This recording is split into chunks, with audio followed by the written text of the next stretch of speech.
ជំរាបសួរបងប្អូនអ្នកទស្សនាទាំងអស់គ្នាបានចូលទស្សនារួចកុំភ្លេចចុច like ចុច share បន្តទៀតបងប្អូននេះជាសកម្មភាពនៃការធ្វើចង្ហាន់ពេលថ្ងៃត្រង់គឺត្រូវនៅថ្ងៃសិលថ្ងៃ15កើតថ្ងៃសិល15កើតនេះខ្ញុំករណីខ្ញុំបានឧបាសករស្មីលេងចិង្ហារួមទាំងលោកម្ចាស់គ្រប់ព្រះអង្គនិងក្រុមការងារចុងភៅរបស់ខ្ញុំរួមទាំងអាចារ្យគណៈកម្មការ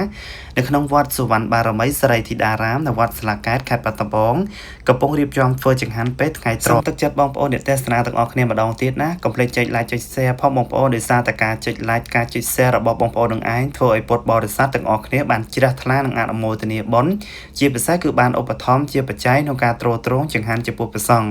សម្រាប់វត្តសុវណ្ណបារមីសិរីធីតារាមនៅវត្តស្លាកែតខេត្តបាត់ដំបងនេះតែម្ដងក្នុងការថ្វាយទានចង្ហាន់ចំពោះព្រះសង្ឃក្នុងពេលថ្ងៃត្រង់នេះក៏អរគុណចំពោះឧបាសកវ៉ាន់ជានិងឧបាសិកាអ៊ីគឿនព្រមទាំងកូនចៅគាត់មានសទ្ធាជ្រះថ្លាចូលរួមចំនួន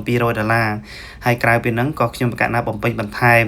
ការចំណាយមួយពេលនេះគឺរៀងក្រែដែរបងប្អូនដោយសារយើងធ្វើរៀងប្រណិតអរគុណសម្រាប់បងប្អូនអ្នកទស្សនាទាំងអស់គ្នាសូមអរគុណចំពោះពុទ្ធបរិស័ទទាំងក្នុងនិងក្រៅប្រទេសទាំងអស់គ្នាដែលបានជ្រះថ្លាចូលរួមបច្ច័យដែលបានប្រម៉ែប្រមូលមកគឺយកបំពេញបន្ថែមនៅពេលដែលសេសសល់នឹងយកចាត់ចែងបន្តទៀតមិនមែនការធ្វើចង្ហាន់មួយពេលហ្នឹងគឺគ្រប់គ្រាន់បងប្អូនការទ្រទ្រង់របស់ខ្ញុំកណាចំពោះព្រះសង្ឃនេះ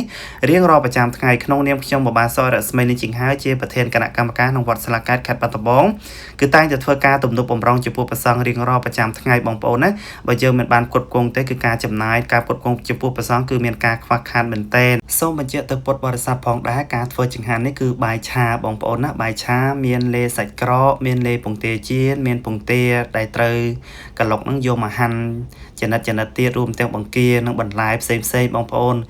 សូមបញ្ជាក់បងប្អូនផងដែរការធ្វើចង្ហាន់ទាំងអស់នេះខ្ញុំបករណាមិនមែនជាអ្នកមានជំនាញឬប៉ិនប្រសពអីទេប៉ុន្តែធ្វើទៅតាមការចេះមើលឃើញតាម YouTube និង Facebook អញ្ចឹងទៅក៏ធ្វើប្រកេតចំពោះព្រះសង្ឃថ្ងៃនេះគឺឆាច្រើនមែនទេបងប្អូនណាបាយឆាឡើង3ខ្ទះថ្នោតតែម្ដងចំណែកលោកម្ចាស់ឆាន់វិញគឺបបោហូហៀតែម្ដងនឹងចែកជូនដល់ចុងភៅនិង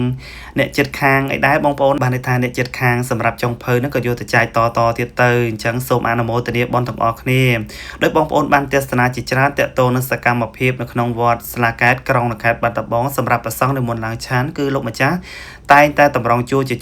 យ៉ាងមានរបៀបតែម្ដងសម្រាប់ព្រះសង្ឃដែលនិមន្តមកច្រើនបែបនេះគឺព្រះសង្ឃមកសិក្សារៀនសូត្រសម្រាប់វត្តស្លាកែតមានគោលការណ៍ពីរធំទី1គឺការបដិបត្តិទី2និងការសិក្សារៀនសូត្រមានអ្វីក្រៅពីការឧបត្ថ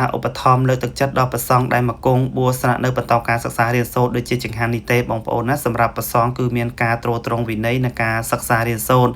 ម្ល៉េះហើយគោលដៅរបស់ព្រះសង្ឃគឺមកដើម្បីសិក្សាយកចំណេះដឹងអាស្រ័យនេះសូមទឹកចិត្តពុទ្ធបរិស័ទបងប្អូនទាំងក្នុងនិងក្រៅប្រទេសទាំងអស់គ្នាមេត្តាបន្តការចូលរួមជ្រោមជ្រែកឧបត្ថម្ភទៅតាមលទ្ធភាពធនធានដែលអាចធ្វើទៅបានបន្តទៀតដើម្បីជាការទ្រទ្រង់ព្រះសង្ឃសិក្សាបប្រតិបត្តិទ្រទ្រង់វិន័យនិងការសិក្សារៀនសូត្រដើម្បីជាចំណេះដឹងជួយដល់វិស័យព្រះពុទ្ធសាសនានិងសង្គមជាតិយើងតែម្ដងព្រោះថាព្រះសង្ឃគ្រប់អង្គគឺសុទ្ធតែជាកលបុត្រកូនខ្មែរកូនអ្នកក្រនិងកំព្រាច្រើនណាស់បានមកគង់បួសស្នាក់នៅក្នុងវត្តស្លាកែតមួយឆ្នាំទៅមួយឆ្នាំមួយចំនួនទៅមួយចំនួនច្រើនណាស់បងប្អូនបើសិនជាយើងខិតខំប្រឹងប្រែងយកចិត្តទុកដាក់តំពេងដ៏ល្អនេះដើម្បីជួយទ្រទ្រង់អាយុកាលរបស់ពុទ្ធសាសនា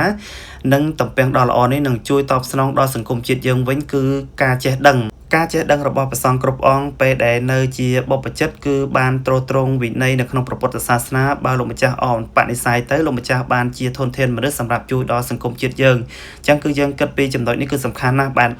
បែបនេះហើយបានជាខ្ញុំបង្កើតរណារួមទាំងអាចារ្យគណៈកម្មការនិងក្រុមការងារចុងភៅជាពិសេសពុទ្ធបរិស័ទទាំងអស់គ្នាដែលតែងតែខ្នះខ្នែងធ្វើការទំនុកបំរុងតាមរយៈខ្ញុំការណាបាសរស្មីនេះជាងហាក្នុងនាមទូនាទីខ្ញុំជាប្រធានគណៈកម្មការនឹងធ្វើការទំនុកបំរុងជារៀងរាល់ប្រចាំរាល់ថ្ងៃបងប្អូនដោយសារតែថ្ងៃនេះគឺជាថ្ងៃសិលអត់មានវេនទេគឺខ្ញុំមកកាលណាត្រូវចាត់ចែងបន្ថែមក្នុងការចំណាយហើយក៏អរគុណចំពោះឧបាសកវ៉ាន់ជានៅឧបាសិកាអ៊ីគឿននិងកូនចៅគាត់បានមានសទ្ធាជ្រះថ្លាចូលរួមនឹងចំនួន$200ក្រៅពីហ្នឹងគឺពុទ្ធបរិស័ទដែលបានចូលរួមតាមរយៈគណនី AVA របស់វត្តស្លាកែតកុងវត្តស្លាកែតរួមទាំងគណនីរបស់ខ្ញុំកាលណាដោយផ្ទាល់គឺប្រម៉ែប្រមូលទៅគឺយកមកផ្សាយផ្សំឲ្យបច្ច័យរនៅសេសសល់នឹងធ្វើការទំនុកបំរុងជារៀងរាល់ប្រចាំ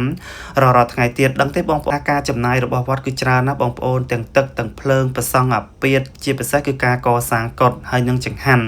អ្វីដែលក្តោបសំខាន់បំផុតគឺការទ្រទ្រង់ចង្ហាន់ហ្នឹងឯងបងប្អូនមួយថ្ងៃគឺចំណាយច្រើនណាស់ទាំងពេលព្រឹកទាំងពេលថ្ងៃត្រង់បើយើងមិនធ្វើការផ្គត់ផ្គង់ទេគឺប្រសងមានការឆាន់ទៅខើចមែនទេជាចុងក្រោយនេះសូមប្រកេនបននិងជូនបនអនុមោទនាជំរាបសួរបងប្អូនអ្នកទេសនាទាំងអស់ជួយ like ជួយ share បន្តទៀតបងប្អូននេះជាសំណង់មហាកុដិដែលមានបណ្ដោយ30 ម៉ែត្រទៅទឹក18 ម៉ែត្រនិងកម្ពស់3ជាន់បន្តការសាងសង់នៅក្នុងវត្តសវណ្ណបារមីសិរីធីតារាមនៅវត្តស្លាកែតខេត្តបាត់ដំបងម្ដងទៀតណាបងប្អូនបានចូលទស្សនារួចកុំភ្លេចចុច like ចុច share ទាំងអស់គ្នាដើម្បីបានទស្សនានៅសកម្មភាពជាងកំពុងកសាងកុដិដែលមានកម្ពស់3ជាន់បណ្ដោយ30 ម៉ែត្រទៅទឹក18 ម៉ែត្រនៅក្នុងវត្តសវណ្ណបារមីសិរីធីតារាមនៅវត្តស្លាកែតខេត្តបាត់ដំបងរៀបជូនពុទ្ធបរិស័ទផងដែរថាឥឡូវនេះយើងកំពុងតែបន្តចាក់ឆ្អឹងដំបូលថាវិការនៃការសាងសង់នៅមានការខ្វះខាតច្រើនសូមម្ចាស់សទ្ធាពុទ្ធបរិស័ទទាំងអស់គ្នាបានទស្សនាទាំងអស់គ្នាជួយ like ជួយ share និងចូលរួមជាបន្តទៀតដើម្បីជាក្តីសង្ឃឹមសាមណសិស្សគ្រប់អង្គដែលមកគង់បួសស្នាក់នៅបន្តការសិក្សារៀនសូត្រក្នុងសាលាពុទ្ធកៈបឋមសិក្សាវត្តស្លាកែតក្រុងខេត្តបាត់ដំបងបច្ចុប្បន្ននេះព្រះសង្ឃគង់ស្នាក់នៅបួសសិក្សារៀនសូត្រចំនួន150អង្គតិចតួចការដើមឆ្នាំនៃការចូលរៀនសិក្សារៀនសូត្រព្រះសង្ឃមានចំនួន200អង្គជាងដោយសារតែកត្តាខ្វះខាតទីស្នេហ៍ថ្នាក់នេះឯងទើបថ្នាក់ដឹកនាំសង្ឃអាចារ្យគណៈកម្មការយើងបានព្រមព្រៀងការកសាងកុដិនេះឡើងដើម្បីបម្រើផលប្រយោជន៍នៅក្នុងវិស័យអប់រំគឺខាងផ្នែកពុទ្ធកៈបឋមសិក្សាជាថ្នាក់បណ្ដុះបណ្ដាលខាងផ្នែកពុទ្ធចក្រទាំងអាណាចក្រដើម្បីព្រះសង្ឃមកគង់បួសស្នាក់នៅបន្តការសិក្សារៀនសូត្រនៅក្នុងសាលាពុទ្ធកៈបឋមសិក្សាវត្តស្លាកែតក្រុងខេត្តបាត់ដំបងនេះតែម្ដងអាស្រ័យនេះសូមទឹកចិត្តពុទ្ធបរិស័ទបងប្អូនអ្នកទេសនាទាំងអស់គ្នាជួយ like ជួយ share ផងណាបងប្អូនដើម្បីឲ្យពុទ្ធបរិស័ទទាំងអស់គ្នាពុំទាន់បានឃើញនឹ